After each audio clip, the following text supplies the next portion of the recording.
Hollywood hardman Bruce Willis is in actual fact a dedicated family man who refuses to take his fame and fortune too seriously. Movies he's starred in have pulled in around $3 billion at the box office, making him the 7th highest grossing leading actor. When Bruce got his star on the Hollywood Walk of Fame in 2006, he recalled his long journey to the top. I used to come down here and look at these stars, and I could never quite figure out what you were supposed to do to get one. And time has passed, and now here I am doing this, and I'm still excited about it. I'm still excited to be an actor. I'm still thrilled to be asked back and come out here and smile. He was born Walter Bruce Willis in 1955 to a German mother Marlene and David, an American soldier. The first child of 4, he began life in West Germany, but when his father was discharged from the military 2 years later, the family moved to New Jersey. At high school, Bruce suffered from an embarrassing stutter until he found that performing on stage cured it. But instead of pursuing a dramatic career after leaving school, he took on a number of jobs as a security guard, driver, and a private investigator. However, he found he couldn't get acting out of his blood, and by the mid-1980s, he was in LA, competing for a role in the new TV show Moonlighting. He beat 3,000 other hopefuls to star opposite Sybil Shepherd in what would become a TV phenomenon. The show was to win him his first Emmy for Outstanding Lead Actor in a Comedy Series and a Golden Globe, but it was his role as courageous cop John McLean in Die Hard that made him a household name. A surprise critical and financial success, 3 more films followed, continuing the saga of the tough cop and protector of the innocent. At the premiere of the 4th film, Live Free or Die Hard, in 2007, Bruce was proud to announce that almost 20 years on, he still performed many of the stunts himself. The fact that I could do it, the fact that I could still do it, I'm like that, you know, like they say in a movie, like a Timex watch. I want to say hi to my dad out there who couldn't come down tonight, and all my people down in South Jersey. You know, South Jersey, a lot of South Jersey informed this character, and you know, a lot of the sense of humor, a lot of that disrespect for you know, for authority that I continue to have. Bruce's reputation has been built on playing the tough hero, but he also enjoys more morally complicated roles. In the breakout hit Pulp Fiction, he played a boxer on the run, and in 1997 he went to the Venice Film Festival to promote the thriller Last Man Standing. Adapted from a story by Japanese director Akira Kurosawa, Bruce played a thug and drifter who hires himself out to rival crime gangs. I was interested in the notion of dealing with a character that didn't like himself, that has done a lot of bad things, a lot of evil things, a lot of things that could be interpreted as, you know, mercenary, you know, based on greed. And I played so many heroes, you know, that I was just getting bored with. The following year, he starred in The Jackal, an updated remake of the 1973 classic thriller The Day of the Jackal, in which he played a ruthless assassin who's hired to kill a US government man. Bruce confessed he found the idea of a criminal life alluring. No, you know what? It scared me because I got so close to it that I understood it, and I understood how easy it would be. It's that kind of thing, you know, where people talk about you go up to the edge of a building and you get that compelling thing to want to jump off. Well, I got very close to the world of crime, and I almost made me want to give up acting and, I mean, just start blasting, you know what I'm saying? 1998 saw the release of 2 big-budget action films in which Bruce played the good guy. In Mercury Rising, he was an FBI agent who goes on the run to take care of an autistic boy who has cracked a military code. He was attracted to the complex character of the agent, a man at the end of his tether.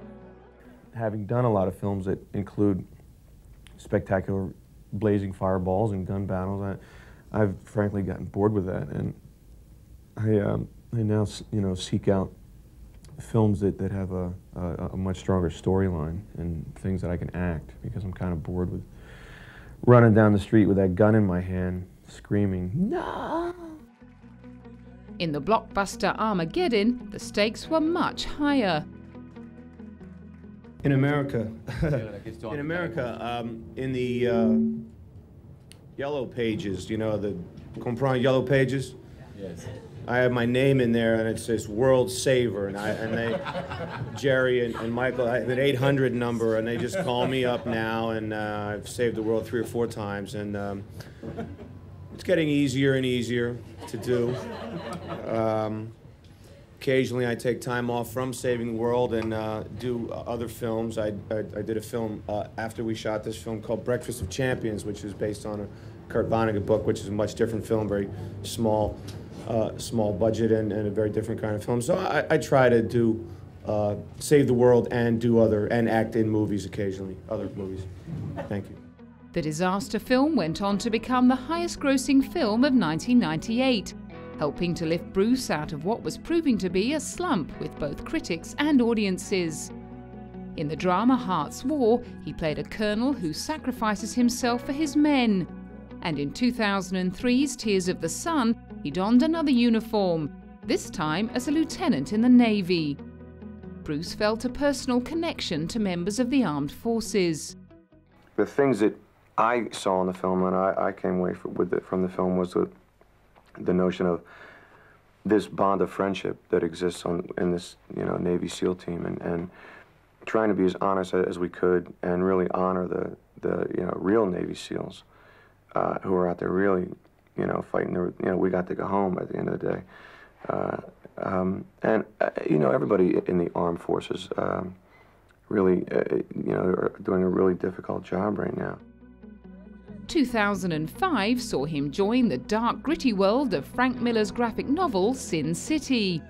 In the film adaptation, he lined up alongside other Hollywood hard-hitters like Mickey Rourke, Clive Owen and Benicio del Toro. The same year, he played a burnt-out police negotiator in the thriller Hostage. I think actors are supposed to play roles where you're vulnerable and where you're trying to overcome obstacles. I think that's our job.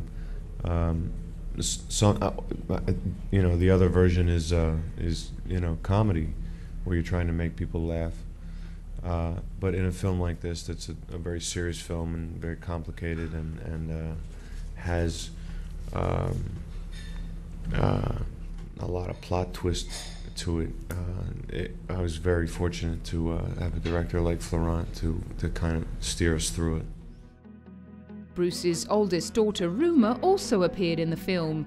He'd insisted that she come in and audition, and was proud to see her win the small part.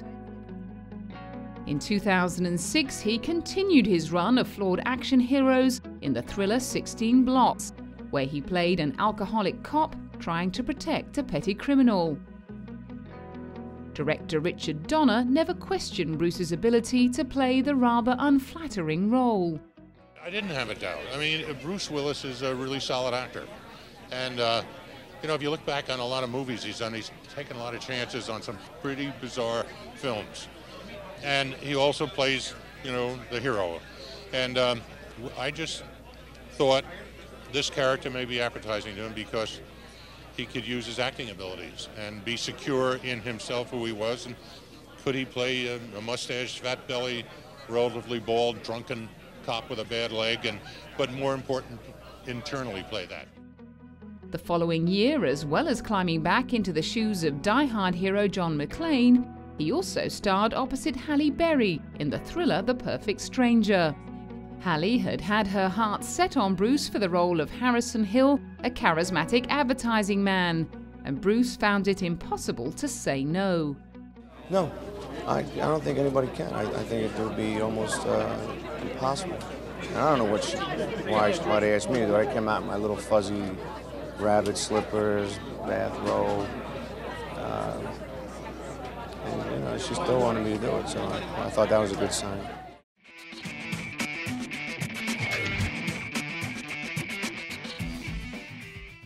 Bruce Willis's career was originally built on his comic timing. The series Moonlighting, in which he starred from 1985 to 89, landed him an Emmy, as well as a Golden Globe Award for Best Performance by an Actor in a TV Series, Comedy or Musical.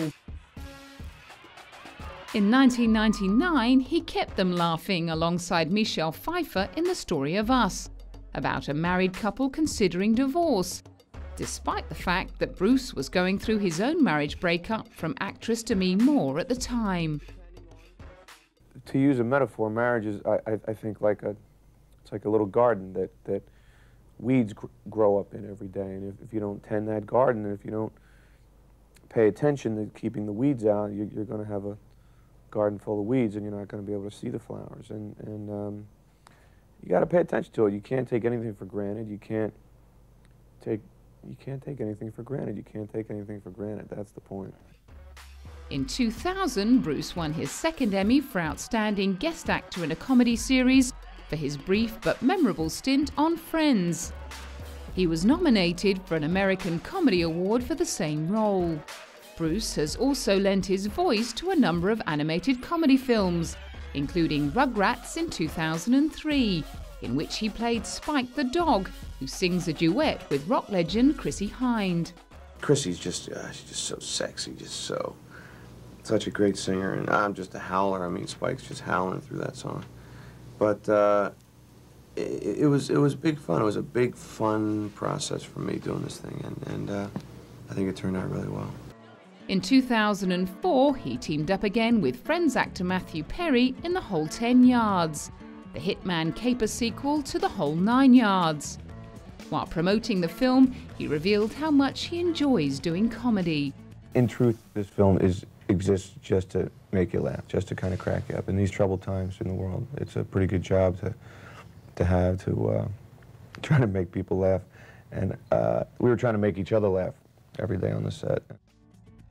A con artist raccoon may seem an odd role for the hard action man, but in the animation feature Over the Edge, RJ the raccoon leads a group of assorted animals into the suburban sprawl in search of food. At the Mexican premiere, he was thrilled to be doing it for the kids. The most enjoyable part was going to see the film and seeing it with kids, seeing children laugh at one time in the film, and seeing the adults laugh at another time in the film. Two of the star's standout hits can't easily be pigeonholed in terms of genre.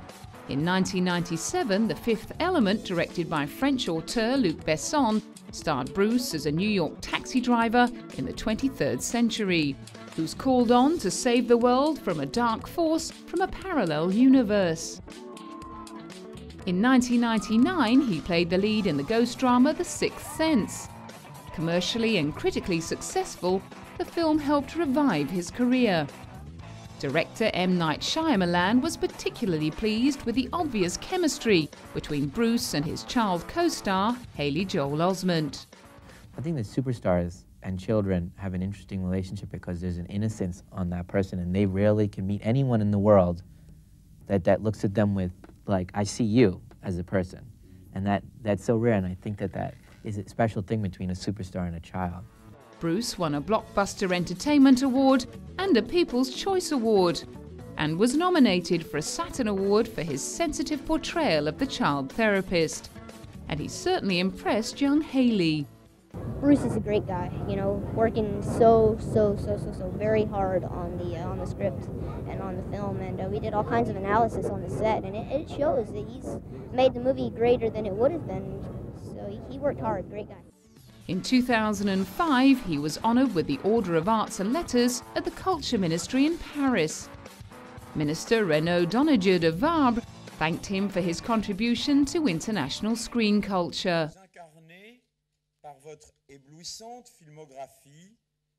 In your outstanding filmography, you have incarnated big-hearted heroes who always end up putting every dimension in their lives at risk.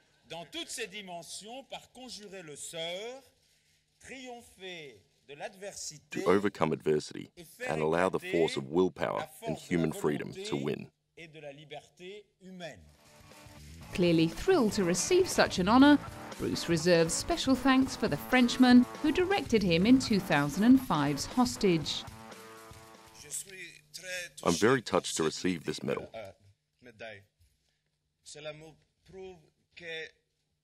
This shows that cinema has no frontiers and that we all belong to the same artistic community.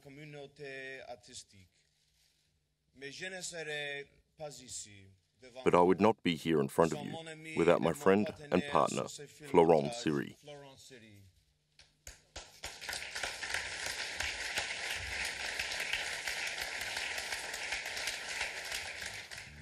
The same year, the country of his birth honoured him with the Film International Golden Camera Award held in Germany, the night before the Berlin Film Festival. What does this award mean? It's really cool. It's actually really cool. I like this town. I always have a good time when I come here. It's always it's a good crowd, good fun, and wow. I'm about to burst into flame. Let me just step right over here and I'll keep talking to you. Be right with you. And I just feel a really strong kinship with this country. You know, I was born here, so it's pretty cool. A year later, Bruce stepped up to receive his star on the Hollywood Walk of Fame. Friends and family joined him at the ceremony. Traffic literally came to a standstill as Bruce unveiled the 2,321st star on the walk, an honour his good friend Ben Affleck felt was overdue.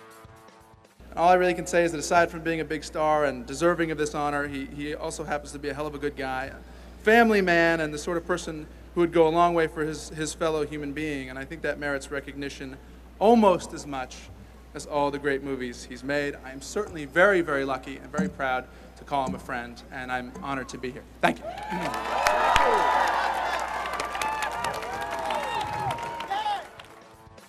In 2007, one of his major hits was celebrated at the Smithsonian Institute, as Die Hard joined other artifacts of American cultural history in an exhibition. Bruce donated his character's shirt and ID badge to the museum, along with the original script.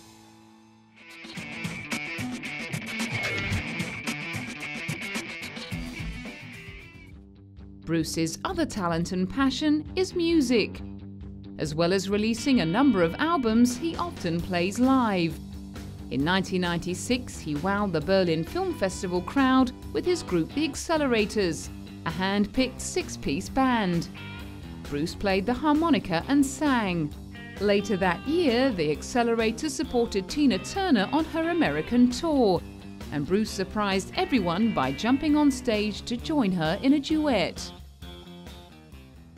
Yeah, so much of what I do in films is so removed from the audience, you know, and I started out playing you know, live music years ago before I ever got into acting, and I really missed that thing, just that live connection with the audience of do a show and get the response. I do a film sometimes and it's like a year before the film comes out and people say, oh, I like 12 Monkeys, or I like this movie or that movie, and I'm not really connected to it anymore.